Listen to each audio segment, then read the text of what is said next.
Hello everyone.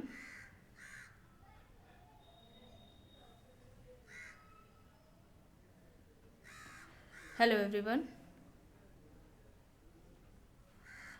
आज की इस क्लास में टॉप 30 क्वेश्चंस सोशोलॉजी से रिलेटेड है एंड ये क्लास बिहार पीजीटी एग्ज़ाम के लिए इम्पॉर्टेंट रहने वाली है। क्लास स्टार्ट हो इससे पहले आप सभी ज़्यादा से ज़्यादा इस क्लास को लोगों के साथ शेयर ज़रूर कर दीजिए। अगर आप नेट जेआरएफ पीजीटी जीआईसी या फिर असिस्टेंट प्रोफेसर एग्ज़ाम की तैयारी कर रहे हैं सोशोलॉजी से, तो इस चैनल के साथ जुड़कर आप यहाँ से अपनी स्टडी को कंप्लीट कर सकते हैं। प्लेलिस्ट में उन सभी वीडियोस के फोल्डर्स मिल जाएंगे। तो चलिए स्टार्ट करते हैं। फर्स्ट क्वेश्चन है, निम्न में से किस एक की त्वचा प्रजातियों के वर्गीकरण के लिए आधार प्रदान नहीं करती है? श्वेत, पीत, लाल, काला दिया गया है।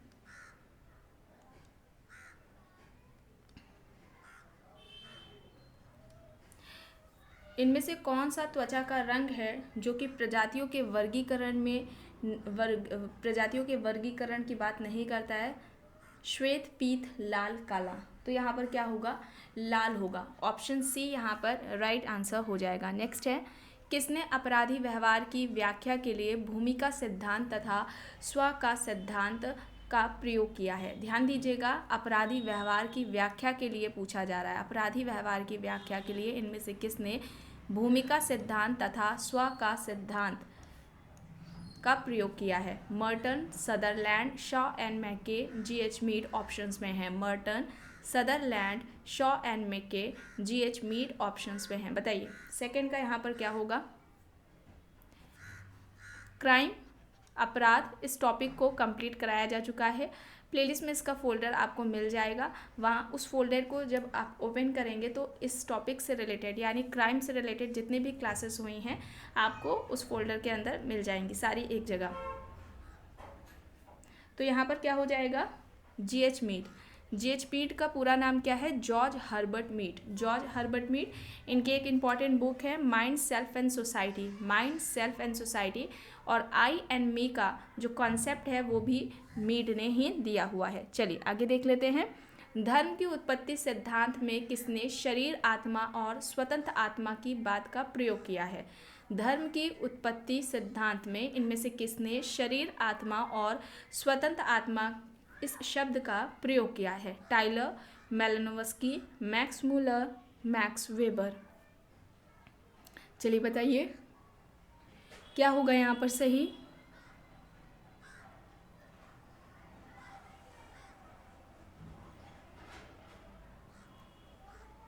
सही क्या होगा यहाँ पर?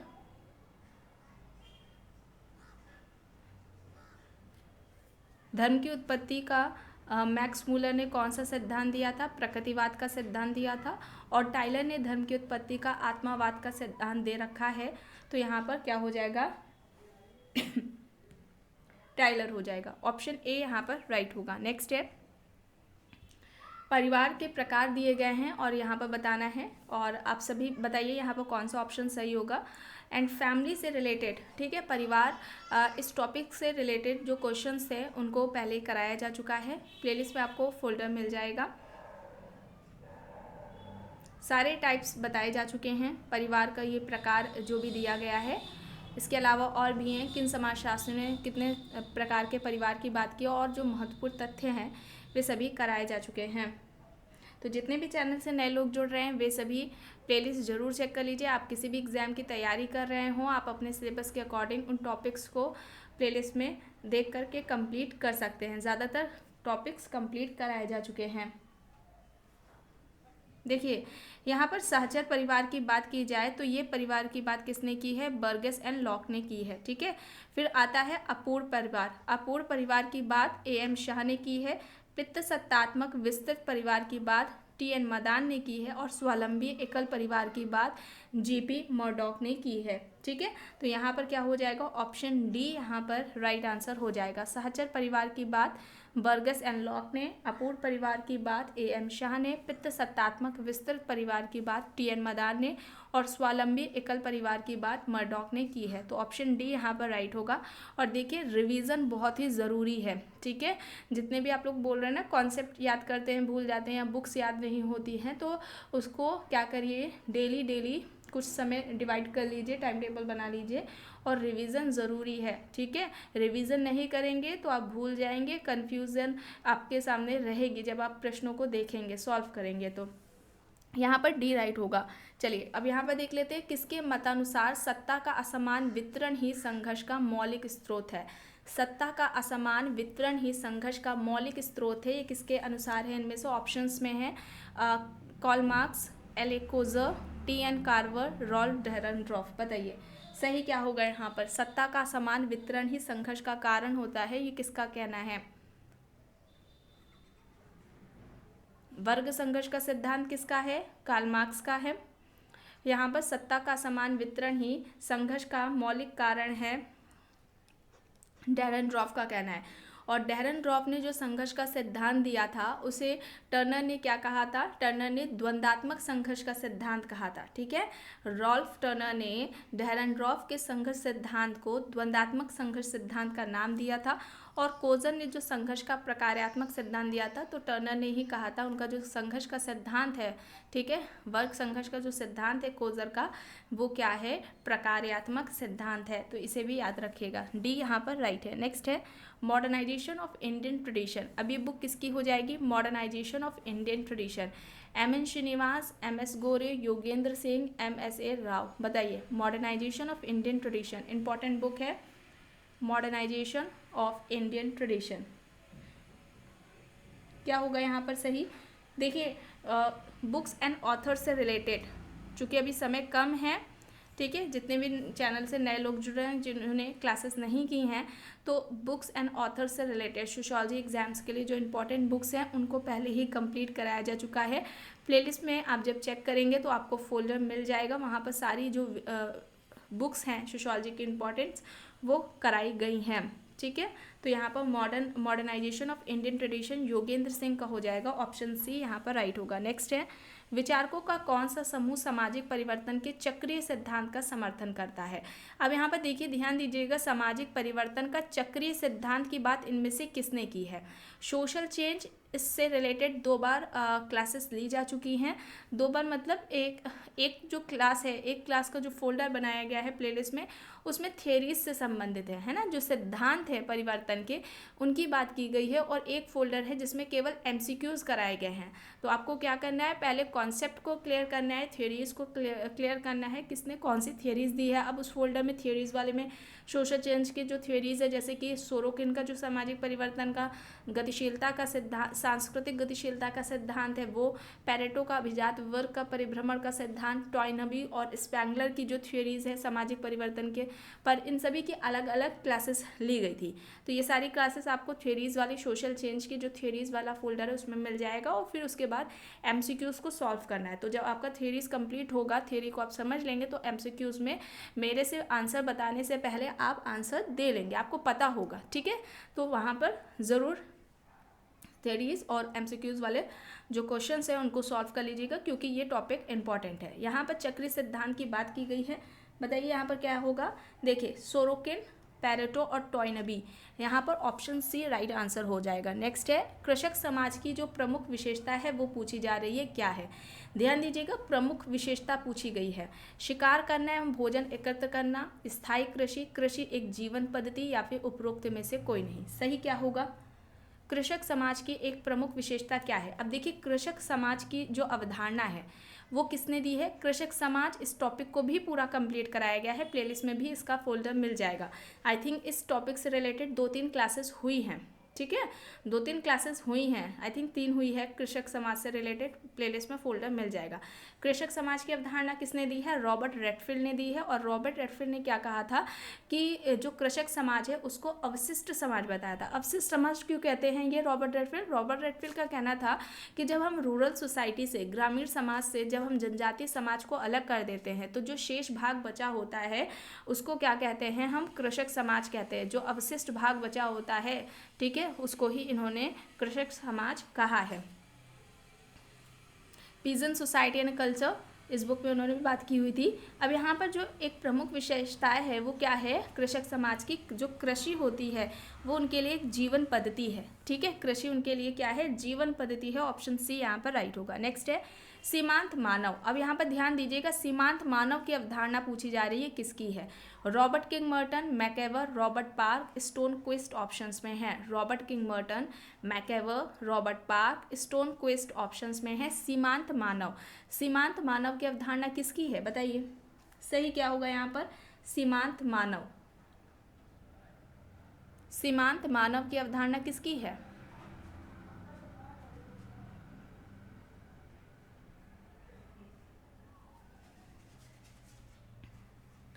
सीमांत मानव रॉबर्ट पार्क। ठीक है, रॉबर्ट पार्क की होगी। मार्जिनल मैन का जो कॉन्सेप्ट है वो किसका है, रॉबर्ट पार्क का है। ऑप्शन सी यहाँ पर राइट होगा। अब ये मानव की जगह अगर सीमांत व्यक्ति होता, ठीक है, सॉरी, सीमांत व्यक्ति, मानव की जगह पर संदर्भ व्यक्ति, ठीक है, संदर्भ व्यक्ति, तो ये अवधारणा किसकी थी, संदर्भ व्यक्ति की, मर्टन की। ठीक है, मर्टन की थी संदर्भ व्यक्ति की अवधारणा। और प्रभु व्यक्ति की अवधारणा एससी दुबे की, किसकी है, एससी दुबे की है, तो इसे याद रखिएगा। ठीक है, रॉबर्ट पार्क ने सीमांत मानव या सीमांत व्यक्ति की अवधारणा दे रखी है, संदर्भ व्यक्ति की अवधारणा मर्टन की है और प्रभु व्यक्ति की अवधारणा एससी दुबे की है। ठीक है, तो यहाँ पर ऑप्शन सी राइट आंसर हो जाएगा। नेक्स्ट है स्त्रीकरण के अध्ययन का प्रतिष्ठात्मक उपागम संबंध है, इनमें से किससे संबंधित है। Richard Centers, Robert Lynd, Lloyd Warner, Max Weber. Richard Centers, Robert Lynd, Lloyd Warner, Max Weber options में है। स्त्रीकरण के अध्ययन का प्रतिष्ठात्मक उपागम इनमें से किससे संबंधित है, सही क्या होगा यहाँ पर, सही क्या होगा, स्त्रीकरण के अध्ययन का प्रतिष्ठात्मक उपागम इनमें से किससे संबंधित है। Richard Centers, Robert Lynd, Lloyd Warner, Max Weber options में है। सही क्या होगा, लॉयड वार्नर, लॉयड वार्नर होगा। ऑप्शन सी यहाँ पर राइट होगा। नेक्स्ट है निम्न में से कौन सा सामाजिक विधान का उदाहरण नहीं है। अस्पृश्यता निवारण अधिनियम, अनैतिक कार्य दबाव अधिनियम, दहेज निरोधक अधिनियम, राष्ट्रीय सुरक्षा अधिनियम। इनमें से कौन सा सामाजिक विधान का उदाहरण नहीं है, बताइए, देखिए बताइए क्या होगा यहाँ पर सही। ऑप्शन डी होगा, राष्ट्रीय सुरक्षा अधिनियम। राष्ट्रीय सुरक्षा अधिनियम इसके अंतर्गत नहीं आएगा। चलिए देख लेते हैं अगला प्रश्न। अब मैचिंग है सामाजिक स्व, जनरीतिया, समुदाय, संस्था दे रखा है, देखकर बताइए सही क्या होगा।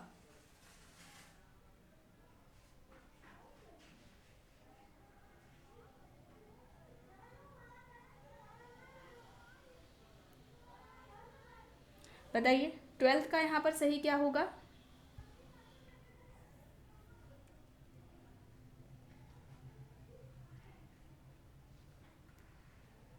देखिए जो सामाजिक स्व है ना, इसकी बात किसने की थी, कूले ने की थी। सेल्फ की, जनरीतिया क्या हो जाएगा, किससे संबंधित, समनर से हो जाएगा। समुदाय गांव है, ठीक है, और संस्था विवाह हो जाएगी। तो यहाँ पर क्या हो जाएगा, ऑप्शन बी यहाँ पर राइट आंसर हो जाएगा। बी यहाँ पर राइट है। नेक्स्ट है निम्न में से किसने सर्वप्रथम आर्थिक विनिमय और सामाजिक विनिमय के बीच स्पष्ट विभेद किया है। इनमें से किसने सबसे पहले आर्थिक विनिमय और सामाजिक विनिमय के बीच में अंतर किया है। फ्रेजर, लेविस्ट्रॉस, मेलानोव्स्की, जी होम्स। बताइए सही क्या होगा। फ्रेजर, लेविस्ट्रॉस, मेलानोव्स्की, जी होम्स हैं यहाँ पर ऑप्शंस में। सबसे पहले आर्थिक विनिमय और सामाजिक विनिमय के बीच में अंतर किसने किया है, सही क्या होगा यहाँ पर, सही क्या होगा,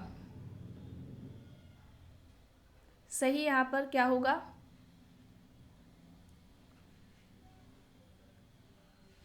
मेलानोव्स्की होगा, मेलानोव्स्की होगा। ऑप्शन सी, ऑप्शन सी यहाँ पर राइट आंसर हो जाएगा। मेलानोव्स्की को व्यक्तिवादी प्रकारवादी भी कहा जाता है और इन्होंने फंक्शनलिज्म की बात की थी, प्रकारवाद की, और इन्होंने मानव जो व्यक्ति है, ठीक है, व्यक्ति की जो मानवीय आवश्यकताएं हैं वो 3 प्रकार की होती है, इन्होंने बताया था, प्राथमिक आवश्यकता, द्वितीयक और तृतीयक आवश्यकता। और इन तीनों ही आवश्यकताओं की पूर्ति का साधन किसे बताया था? संस्कृति को बताया था, कल्चर को बताया था। और इस संस्कृति का निर्माण भी व्यक्ति ने ही किया है अपनी इन आवश्यकताओं को पूरा करने के लिए। इसके अलावा इन्होंने धर्म की भी बात की है, जादू की बात की है, और जादू के 2 इन्होंने प्रकार भी बताए थे, काला जादू और सफ़ेद जादू। सफ़ेद जादू क्या होता है? जब जो दूसरों के कल्याण के लिए होता है, और काला जादू जो दूसरों को नष्ट पहुंचाने, हानि पहुंचाने के लिए किया जाता है। चलिए अब आगे देख लेते हैं। वह प्रक्रिया जिसमें 2 समूह अपनी संस्कृतियों को इस प्रकार मिश्रित करते हैं ताकि वे एक हो जाए, उसे कहा जाता है पर संस्कृति ग्रहण, एकीकरण, आत्मसातकरण, सम्मिश्रण। सही क्या होगा यहाँ पर? वह प्रक्रिया जिसमें 2 समूह अपनी संस्कृतियों को इस प्रकार मिश्रित करते हैं ताकि वे एक हो जाए, उसे क्या कहा जाता है? पर संस्कृति ग्रहण कहेंगे, एकीकरण कहेंगे, आत्मसातकरण कहेंगे, या फिर समीक्षण कहेंगे। सही क्या होगा यहाँ पर? सही क्या होगा बताइए? आत्मसातकरण। आत्मसातकरण ऑप्शन सी यहाँ पर राइट आंसर हो जाएगा। नेक्स्ट है द मदर्स। अब बताइए द मदर्स किसकी है? मॉर्गन, ब्रिफॉल्ट, मर्डॉक, वेस्टरमार्क ऑप्शंस में है। द मदर्स किसकी है बुक? द मदर्स किसकी है बुक?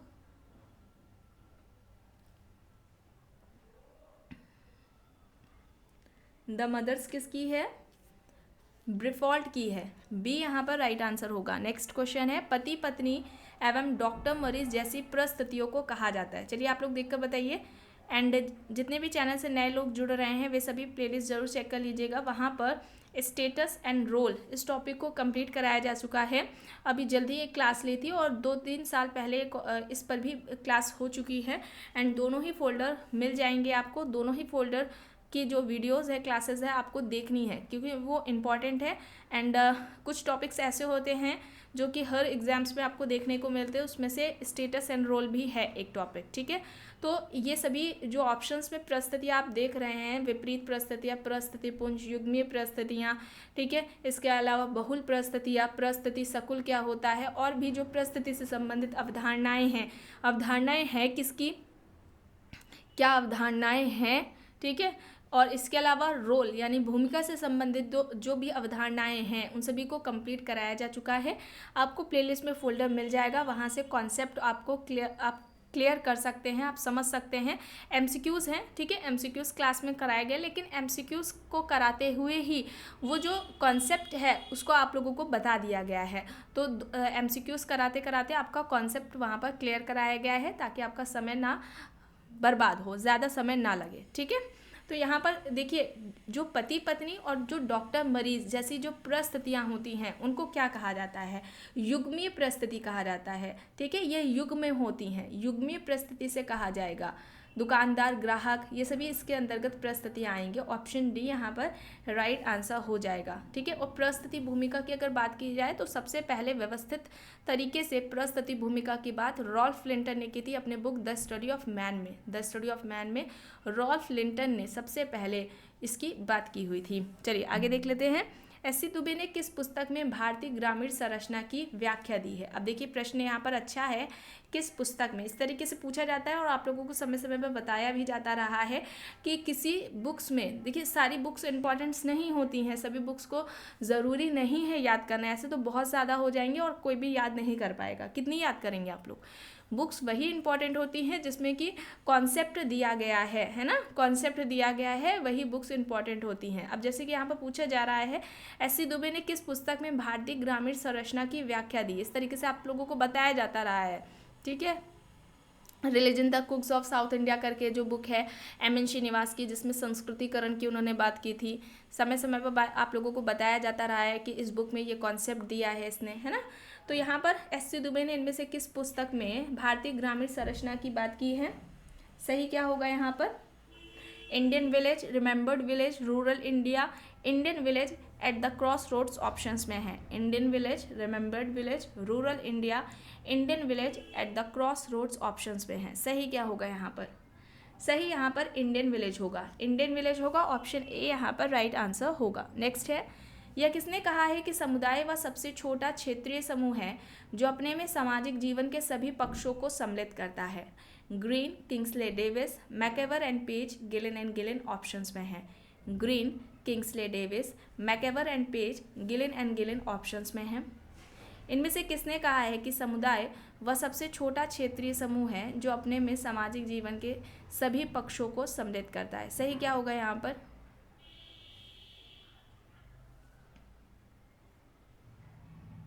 सही क्या होगा यहाँ पर?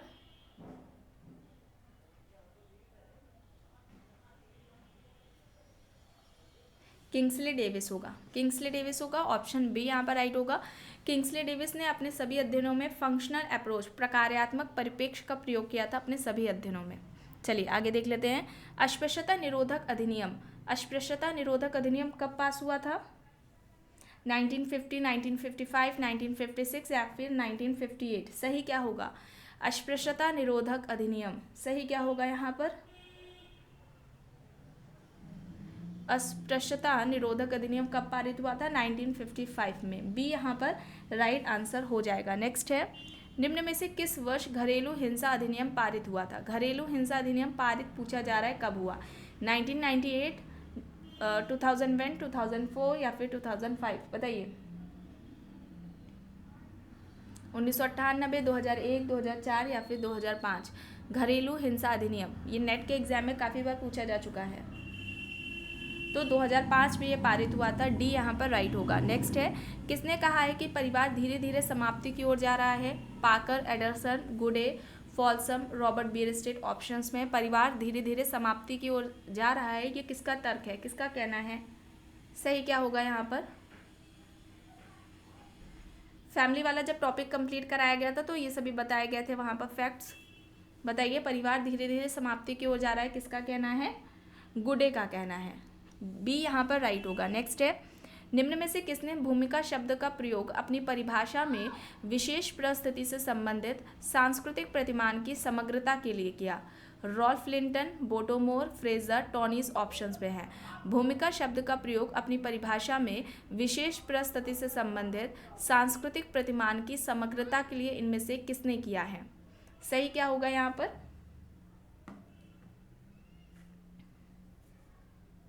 सही क्या होगा?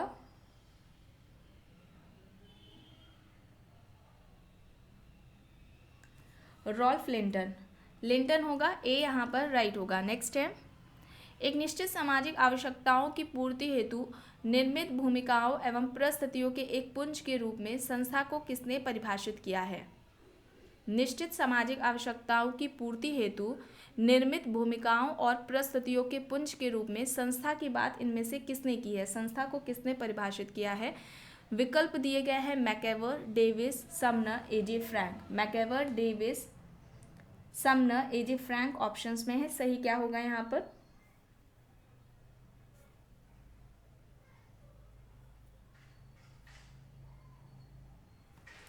किंग्सले डेविस, ऑप्शन बी यहाँ पर राइट होगा। नेक्स्ट है, संरचनात्मक प्रकार्यात्मक दृष्टिकोण से विचलन का अध्ययन किसने किया है? स्ट्रक्चरल फंक्शनल अप्रोच से जो विचलन है उसकी बात किसने की है? विचलन का अध्ययन इनमें से किसने किया है? Kingsley Davis, Sutherland, Merton, W.E. मूरे ऑप्शंस में हैं। बताइए सही क्या होगा? सही क्या होगा यहाँ पर? मर्टन, सी यहाँ पर राइट होगा। नेक्स्ट है, reproduction in education, society and culture. बताइए इस बुक से संबंधित कौन है, यानी कि किसकी बुक है? Reproduction in education, society and culture. Reproduction in education, society and culture, इस बुक से संबंधित कौन है? ये बुक किसकी है? रेमंडफोर्ड, बोर्दियो, दुर्खीम, लर्नर ऑप्शंस में है। रेमंडफोर्ड, बोर्दियो, दुर्खीम, लर्नर ऑप्शंस में है। सही क्या होगा यहाँ पर?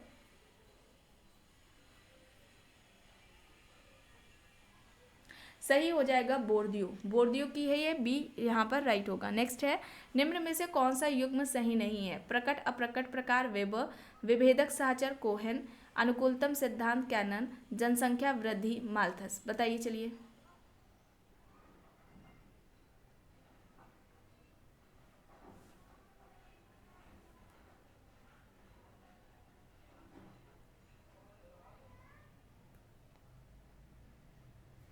यहाँ पर मर्टन होगा, ठीक है, इसे मर्टन कर लीजिएगा। आप बताइए यहाँ पर कौन सा सही नहीं है। बी, बी है कोहेन के जगह पर कौन होंगे, सदरलैंड।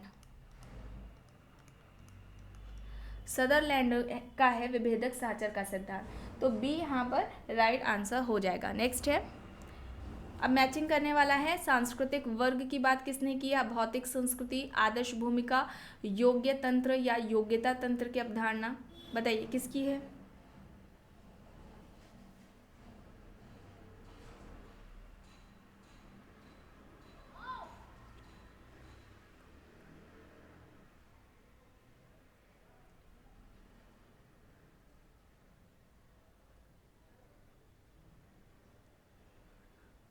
बताइए यहाँ पर सही क्या होगा।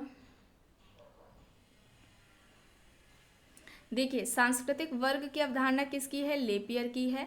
अभौतिक संस्कृति की बात ऑगबन ने की है। आदर्श भूमिका की बात मर्टन, और योग्यता तंत्र की अवधारणा माइकल यंग की है। ऑप्शन सी यहाँ पर राइट आंसर हो जाएगा। ठीक है, ऑप्शन सी यहाँ पर राइट आंसर हो जाएगा। योग्यता तंत्र की किसकी हो जाएगी, माइकल यंग की। तो ऑप्शन सी यहाँ पर राइट है। नेक्स्ट है, कृषक समाज के सामाजिक सांस्कृतिक विश्लेषण के लिए किसने लघु परंपरा एवं वृहद परंपरा की अवधारणाओं की रचना की है। McMerret, M N. Srinivas, Robert Redfield, Milton Singer. McMerret, M N. Srinivas और Robert Redfield, Milton Singer options में हैं। कृषक समाज के सामाजिक सांस्कृतिक विश्लेषण के लिए इनमें से किसने लघु परंपरा और वृहद परंपरा की अवधारणा की रचना की है। सही क्या होगा यहाँ पर, सही क्या होगा।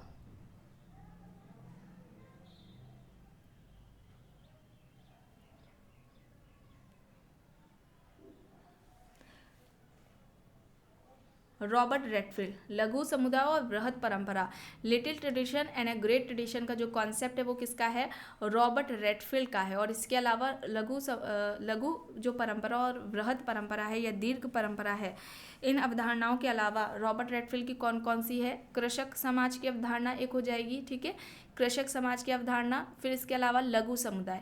लघु समुदाय, अब लघु समुदाय की अवधारणा से प्रश्न बनते हैं। लघु समुदाय की अवधारणा डायरेक्टली पूछ ली जाती है किसने दी है, या फिर गांव को लघु समुदाय का उदाहरण किसने माना, तो रॉबर्ट रेडफील्ड ने ही गांव को लघु समुदाय का उदाहरण बताया था। और लघु समुदाय के किसे हम लघु समुदाय कहेंगे, लिटिल कम्युनिटी कहेंगे, तो इसके उन्होंने 4 लक्षण बताए थे या 4 विशेषताएं बताई थी। लघुता, एक लघुता थी, दूसरी विशिष्टता, तीसरी समरूपता और चौथी आत्मनिर्भरता। अब ये 4 विशेषताएं लक्षण जहाँ पर भी देखने को मिलेंगे उसे हम लघु समुदाय कहेंगे। तो रॉबर्ट रेडफील्ड ने कहा था कि जो गांव है, गांव क्या है, लघु समुदाय है। हालांकि इनकी इस अवधारणा का परीक्षण कई विद्वानों ने किया और खंडन भी किया कि लघु समुदाय का, गांव को लघु समुदाय नहीं कहा जा सकता है ना। उनमें कुछ विशेषताएं तो पाई गई थी, कुछ लक्षण, 4 लक्षणों में से कुछ लक्षण तो पाए गए थे और कुछ लक्षणों का अभाव था। ठीक है, तो ये हो जाएगी। चलिए आगे देख लेते हैं।